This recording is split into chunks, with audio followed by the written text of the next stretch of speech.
Hello friends, welcome to my YouTube channel PCM foundation by Anand sir. तो जैसे कि आप जानते हैं, हमारे यूट्यूब चैनल का नाम PCM foundation by Anand sir है। और आज मैं आप लोगों के लिए क्लास 9 का एक मोस्ट इम्पोर्टेंट चैप्टर केमिस्ट्री का, जो कि एटम्स एंड मॉलिक्यूल्स है, और लेक्चर नंबर फर्स्ट पहला लेक्चर है। इस लेक्चर में हम लोग सबसे पहले तो इसका इंट्रोडक्शन देखेंगे, फिर लॉ ऑफ केमिकल कॉम्बिनेशन क्या होता है, और इसी का दो पार्ट है। लॉ ऑफ केमिकल कॉम्बिनेशन का दो पार्ट है, जो कि यहाँ पे गिवन है, एक लॉ ऑफ कंजर्वेशन ऑफ मास और एक लॉ ऑफ कांस्टेंट प्रपोर्शन। यहाँ पे गिवन है, एक ये है और एक ये है। ओके, इसी का ये समझे भाई है। और लास्ट टॉपिक जो रहेगा हमारे लेक्चर का आज का, डाल्टन्स एटॉमिक थ्योरी। तो अब चलते हैं, सबसे पहले हम अपने इंट्रोडक्शन में सबसे पहले इंट्रोडक्शन में देखिए, जैसे कि लिखा long ago thinkers like Kanada and democratic said matter is made up of tiny particle. जो मैटर होता है वो टीनी पार्टिकल से मिलके बना होता है। डाल्टन ने इस पे थ्योरी दिया 1808 में। दिस चैप्टर ये जो चैप्टर है एक्सप्लेन किया एटम्स को, मॉलिक्यूल्स को, और एटम्स एंड मॉलिक्यूल्स के सिंबल्स को, मासेस को, एंड कैसे इसको कंबाइन किया जाता है। ओके, इस चैप्टर में हम लोग यही सब पढ़ेंगे। फिर हम सीधे अपने दूसरे टॉपिक पे आ जाते हैं, law of chemical combination. Okay, पहले थोड़ा मोड़ा इसके बारे में देखेंगे, फिर इसके टाइप के बारे में देखेंगे। आप क्लास 9th में केवल दो पढ़ेंगे, law of conservation of mass and law of constant proportion. लेकिन जब आप क्लास 11th में जाएंगे तो आपके पास दो बढ़ जाएगा। लॉ ऑफ कांस्टेंट प्रोपोर्शन में एक आएगा एवोगाड्रो नंबर और एक आएगा law of multiple proportion. Okay, तो देखिए सबसे पहले अगर हम लॉ ऑफ केमिकल कॉम्बिनेशन देखें तो कहता है the law of chemical combination are a set of fundamental principle. एक फंडामेंटल प्रिंसिपल है जो डिस्क्राइब करता है एलिमेंट कैसे कंबाइन होते हैं और एक कंपाउंड बनाते हैं। जो एलिमेंट होते हैं जैसे हाइड्रोजन और ऑक्सीजन मिले तो क्या बना, ये फॉर्म क्या किए, H2O। तो ये क्या, ये मॉलिक्यूल है। ओके, इसी को कंपाउंड कहते हैं। ओके, कंपाउंड कहते हैं H2O को। जैसे कि अब आगे हम देखते हैं और यही सब हमको पढ़ना है। These laws govern the quantitative and relationship between reactant and product अभी हम बता रहे हैं क्या होता है एक केमिकल रिएक्शन में। की लॉ क्या है इसमें, law of conservation of mass and definite proportion and law of multiple proportion. तो इसको हमको नहीं पढ़ना है, law of multiple proportion link से डिफाइनाइट प्रोपोर्शन पढ़ना है, डिफाइनाइट प्रोपोर्शन।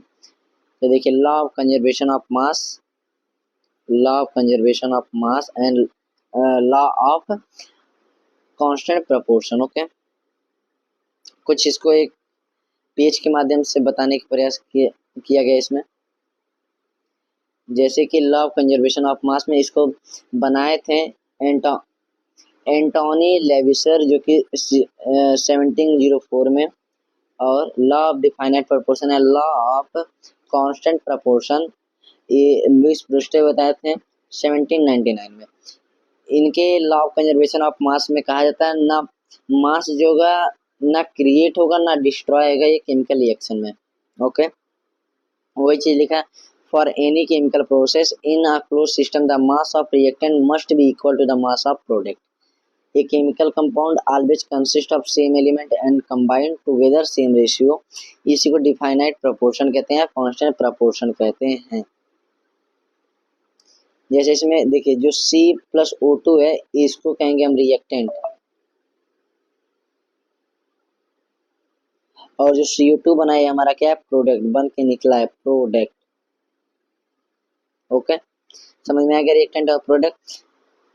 जब दो एलिमेंट मिलते हैं और जो जब कुछ बनाते हैं तो प्रोडक्ट, और जो दोनों एलिमेंट मिलते हैं उसे रिएक्टेंट कहते हैं। Okay, one molecule of a compound water always contain same ratio 1:8 का रेशियो लेके चलता है हरदम H2O जो होता है हमारा। ओके, अब उसको हमने कुछ अच्छे से लिखा हुआ है छोटे में, law of conservation of mass में, law of conservation of mass. तो law of conservation of mass जो देते हैं Antoine Lavoisier, mass can be neither be created nor be destroyed in a chemical reaction. यह एक डाल्टन का theory भी है। Total mass of reactant is equal to total mass of product, और इसी के लिए हम एक इक्वेशन को बैलेंस भी करते हैं, बैलेंस। जो इक्वेशन हम लोग बैलेंस करते हैं, जो हम लोग इक्वेशन को बैलेंस करते हैं, इसलिए बैलेंस करते हैं कि law of total mass of reactant is equal to total mass of product हो जाए। एग्जाम्पल जैसे हाइड्रोजन प्लस ऑक्सीजन, इधर 2H2 रहेगा तो 2 ग्राम और 16 ग्राम जो है ऑक्सीजन है, और सब मिलके 18 ग्राम H2O बनाएगा, और जो जोड़ेंगे इधर भी 18 और उधर भी 18 हो जाएगा। ओके, अब इस पे बेस एक क्वेश्चन है, law of conservation of mass पे बेस। तो देखें law of conservation of mass पे कह रहा है 4 gram of hydrogen reacts with 32 gram of oxygen to form water, वो वाटर बनाता है। 4 ग्राम हाइड्रोजन प्लस ऑक्सीजन मिलके क्या बनाता है H2O, तो हमको भी मालूम है। यहाँ पे H2O की क्वांटिटी दी है 4 ग्राम और ऑक्सीजन की 32 ग्राम। कह रहा है फॉर्म करता है water, what will be the mass of water form, जो बनेगा वो कितना रहेगा, तो 32 से 4 कितना बनेगा, 36 ग्राम बनेगा। और अगर देखा जाए इसी को लॉ ऑफ कंजर्वेशन ऑफ मास के हिसाब से जोड़ के 36 ग्राम ला दिया गया। देखिए 4 ग्राम हाइड्रोजन है और 32 ग्राम ऑक्सीजन, तो 32 4 36 ग्राम। ओके, आंसर है। अब देखिए लॉ ऑफ कांस्टेंट प्रपोर्शन में, law of constant proportion, law of constant proportion जो जैसे Joseph प्रूस्टले, a pure compound always contain the same element in same proportion by mass, no matter source, वो matter के source में नहीं होता है, वो एक मास के सोर्स में होता है। ओके, देखिए एग्जांपल जैसे H2O जो होगा, हाइड्रोजन और ऑक्सीजन का रेशियो हरदम 1:8 होता है। ओके, इसको निकालते कैसे हैं, इसको निकालने के लिए हम सबसे पहले देखिए जैसे हाइड्रोजन कितना है, हाइड्रोजन 2 है और ऑक्सीजन 1 है। अब हाइड्रोजन का मास कितना होता है, 1 होता है, मतलब कि 2 ही रहेगा। रेशियो बनाइएगा 1 ऑक्सीजन, ऑक्सीजन का क्या है 16 है एटॉमिक मास। अब इसको काटेंगे तो 1:8 आएगा, यही इसका लॉ ऑफ कांस्टेंट प्रपोर्शन कहलाता है, यहाँ रेशियो जो कि लिखा हुआ है। ओके,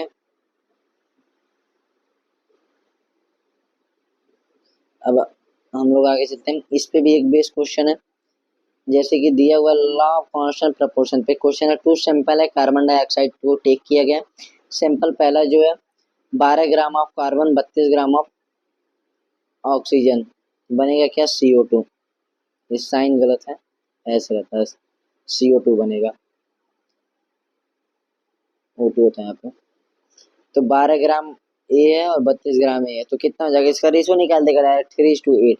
नीचे वाला 6 ग्राम ऑफ कार्बन है, तो पूछा अमाउंट ऑफ ऑक्सीजन सैंपल भी, तो आप जानते हैं हरदम क्या रहेगा 3/8 रहेगा, रेशियो को 3/8 लिख सकते हैं पहले रिएक्शन में।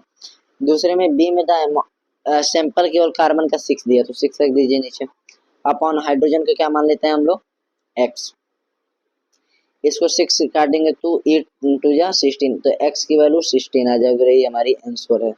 ओके, अब हम लोग अपना लास्ट टॉपिक चलते हैं, डाल्टन्स एटॉमिक थ्योरी।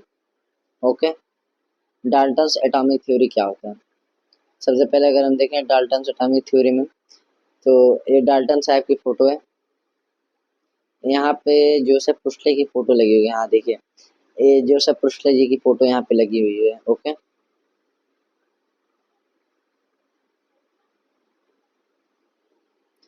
ये थे डाल्टन साहब। ये 1808 में एक प्रेजेंट करते हैं एटॉमिक थ्योरी, जो एक्सप्लेन करते हैं प्रॉपर्टी मैटर की, और इसी थ्योरी को matter became one of the foundation of modern history. Modern history का जो है मैटर है, ये मॉडर्न हिस्ट्री में बहुत इसका न्यू बनेगा, मतलब फाउंडेशन मतलब क्या होता है, नींव, जो घर और में बनता है, इसी को न्यू कहते हैं। अब देखिए Dalton atomic theory, Dalton atomic theory में all matter is made up of tiny particle called atom, जो मैटर होता है छोटे छोटे पार्टिकल से मिलके बने होता है, ऐसे ऐसे रहता है। अब ये सब मिलके क्या बना दिए हाइड्रोजन, तो ये क्या हो गया, हाइड्रोजन एक क्या है, एटम है। ओके, हाइड्रोजन एक क्या है, एटम है। फिर क्या है हमारा, atoms are individual can not be broken into smaller part, जो एटम होता है, जो इसको मिला के हम हाइड्रोजन बना सकते हैं, लेकिन अब कहिए कि हाइड्रोजन को ऐसे तोड़ दें तो नहीं टूटेगा, इसीलिए कहा है कि can not be broken into smaller part. अगला क्या, atoms of the same element are exactly alike, जो एटम्स होते हैं सेम एलिमेंट के वो लाइक मतलब कि जुड़ जाते हैं। फिर क्या, atoms of different element are different, जो एटम्स है अगर डिफरेंट एलिमेंट तो डिफरेंट ही रहेगा, सही है। Atoms combines in fixed whole number ratio to form compound, जैसे कि आप ऊपर पढ़े हैं law of constant proportion, same चीज कहे नाम आएगा। और atoms can not be created और destroyed in a chemical reaction, ये सबसे दूसरा है, इसको नीचे लिख दिया, नीचे दूसरे नंबर पे इसको लिखिएगा क्योंकि ये ज्यादा इंपॉर्टेंट चीज है दूसरे तीसरे। और जो एटम होता है इंडिविजुअल होता है, लिखा हुआ है। और जैसे कि इसी को हम क्या कहते हैं, लॉ ऑफ कंजर्वेशन ऑफ मास, ना क्रिएट होगा ना डिस्ट्रॉय होगा, इसीलिए हम बैलेंस करते हैं एक इक्वेशन के। लिमिटेशन है इनका कुछ, जैसे कि atoms are not invisible, atoms को हम देख नहीं सकते, they can not be broken into electron, देखें इसको हम लेकिन तोड़ सकते हैं, इंडिविजुअल है भाई, उसको डिवाइड नहीं किया जा सकता है, लेकिन से इसको इलेक्ट्रॉन प्रोटॉन और न्यूट्रॉन में तोड़ा जा सकता है। Atoms of the same element can be different, ये डिफरेंट होता है अगर एटम्स जो है element, atoms of the same element can be different, अगर डिफरेंट जैसे कि हाइड्रोजन का 1 भी होता है 2 भी होता है, ओके, इसे आइसोटोप कहते हैं। जैसे एटम, फिर अगला क्या हमारा, atoms of different element can be similar, अगर सिमिलर है तो उसे आइसोबार कहते हैं। जैसे कि आर्गन का भी क्या है, मास 40 है वेट, और इसका भी क्या है 40 है, और इसमें इसमें मास बराबर रहता है, उसमें एटॉमिक नंबर सेम रहता है, okay. It does not explain the structure of atom how electron arrange, और इससे हम, इसका लिमिटेशन ये है कि इससे हम स्ट्रक्चर ऑफ एटम को एक्सप्लेन नहीं कर सकते हैं। और क्या, it could not explain how atom form bond to make molecule, और इससे ना ही हम बता सकते हैं वो मेक हुआ तो कितना मॉलिक्यूल उसमें लगा हुआ है। इसमें एक चीज शायद छूट गया, नहीं इतना ही है, लिमिटेशन तक ही है। ड्रॉबैक है उनका, तो ड्रॉबैक मैं अगले लेक्चर में बता देंगे। तो आज का लेक्चर यहीं तक है, लेकिन से अभी कुछ आगे क्वेश्चन है उसको देख लीजिए होमवर्क के लिए। होमवर्क इस लेक्चर से रहेगा कि सेक्शन 1 शॉर्ट आंसर है, define define the law of conservation of mass with one example. Law of conservation of mass क्या होता है आप लोग जानते हैं, बस आप law of conservation of mass में इतना लिख सकते हैं, total mass of reactant is equal to total mass of product. और एग्जांपल में H2 plus O2 is made H2O। इधर ध्यान देंगे कि O2 जो है बैलेंस नहीं, यहाँ 2 लगा देंगे, यहाँ 2 लगा देंगे, लेकिन से बैलेंस करना नहीं बोलेंगे, ओके। अब क्लास 10th में आपको बढ़िया से बैलेंस बताया जाएगा। फिर क्या अगला क्वेश्चन हम बता रहे हैं, what is law of constant proportion, इसके बारे में बता सकते हैं, जो कि हर एक केमिकल रिएक्शन में जो प्रोपोर्शन रहेगा, रेशियो जो रहेगा वो सेम रहेगा। Four postulate of Dalton atomic theory, जो हमारा यहाँ पे डाल्टन एटॉमिक थ्योरी दिया है, इसी को हम पास्टुलेट भी कहते हैं डाल्टन साहब का, ओके।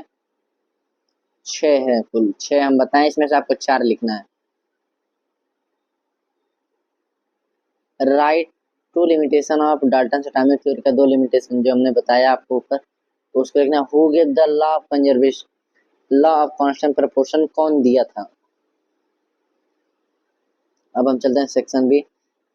ये न्यूमेरिकल बेस्ड क्वेश्चन है, कह रहा है 4 gram of hydrogen react with 32 gram of oxygen to form water, what is the mass of water form, जो वाटर फॉर्म है उसका मास कितना है। तो ये क्वेश्चन हमने ऊपर करवाया भी है, तो इसको हम चेंज नहीं करते हैं, ये रहने देते हैं, लेकिन आप लोग इसको अपने कॉपी में लिख लेंगे, ओके।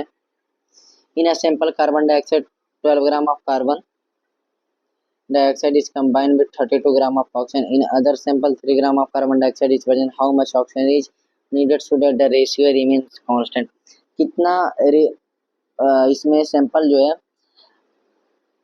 ऑक्सीजन लगा दिया जाए दूसरे वाले में, कि जो हमारा जो भी रेशियो चेंज ना हो, रेशियो जो है हमारा नॉट चेंज, ओके, चेंज ना हो। इंस्ट्रक्शन कुछ है देख लीजिए, जैसे कि जो आंसर है उसको अपने नोटबुक में लिखेंगे, इसको जो न्यूमेरिकल है इसको स्टेप बाय स्टेप करेंगे और रिवाइज करेंगे, जो कि सबसे ज़्यादा board law and Dalton atomic theory. आप हमसे और कहाँ मिल सकते हैं? इंस्टाग्राम पे, जैसे कि वहाँ पे नोट्स जो है अपडेट होते रहते हैं। व्हाट्सएप का लिंक है और इंस्टाग्राम का लिंक है। इंस्टाग्राम पे PCM foundation by Anand sir और व्हाट्सएप का लिंक यहाँ दिया हुआ है। ओके, तो आज का लेक्चर यहीं तक रहने देते हैं और अगले लेक्चर में हम लोग पढ़ेंगे केमिस्ट्री के इसी चैप्टर का सेकंड लेक्चर। अब अगला लेक्चर जो होगा फिजिक्स पे आएगा, क्योंकि एक लेक्चर हमने पहला चैप्टर मोशन पढ़ा, एक लेक्चर इस डिस्टेंस एंड डिस्प्लेसमेंट तक, उसमें अब हमको स्पीड से पढ़ना है क्लास 9 का। और मैथ्स हम लोग पॉलिनोमियल्स पढ़े, उसमें भी बाकी है, क्योंकि एक लेक्चर एवरेज 15 से 20 मिनट का है, इसीलिए पूरे टॉपिक एक लेसन में नहीं खत्म, क्योंकि लगभग पूरा लेसन खत्म करने के लिए 1 आवर से 2 आवर से ऊपर लगता है। ओके, अगर न्यूमेरिकल ना करवाएं तब केवल बताएं। तो इसके बाद वाले में हम लोग साइज ऑफ एटम पढ़ेंगे, एटम सिंबल्स पढ़ेंगे उसके, और एटॉमिक मास निकालेंगे, formation of combined bye symbol से कैसे इंफॉर्मेशन होगा, और भी एवरेज एटॉमिक मास निकालना हम बताएंगे, जो कि आपके 9th में है शायद या नहीं है, लेकिन से इसको हम बताएंगे एवरेज एटॉमिक मास निकालने को। उसके बाद से हम लोग अपना अगला देखें क्या है। तो अब यहाँ पे स्लाइड खत्म है। Thank you for this lecture. And अगर वीडियो अच्छा लगा हो तो वीडियो को लाइक करिएगा, शेयर करिएगा अपने फ्रेंड्स के पास। और देखिए, जो हमारा डिफिनेशन है वो बहुत छोटा छोटा है, सिंपल वर्ड है, आपको याद हो जाएगा और एग्जाम में कोई नंबर नहीं काटेगा। और एग्जाम में जो भी डिफरेंस आता है उसको सोचिए टेबुलेट फॉर्म में, इधर एक डालिए और इधर, और टेबुलेट फॉर्म में ऐसे लिखते चले जाइए। ओके, इस पे नंबर बढ़िया मिलता है। और भी अपने आंसर्स को जो है वो पॉइंटेड फॉर्म में जब लिखेंगे तो ज़्यादा बेटर होगा। तो यूट्यूब चैनल को फॉलो करिए अगर अच्छा लगा, और इंस्टाग्राम पे भी आप हमको मैसेज कर सकते हैं। और कोई भी क्वेश्चन अगर समझ में नहीं आता तो आप कमेंट कर सकते हैं, कमेंट का रिप्लाई जरूर दिया जाएगा। तो thank you for your patience. Thank you class.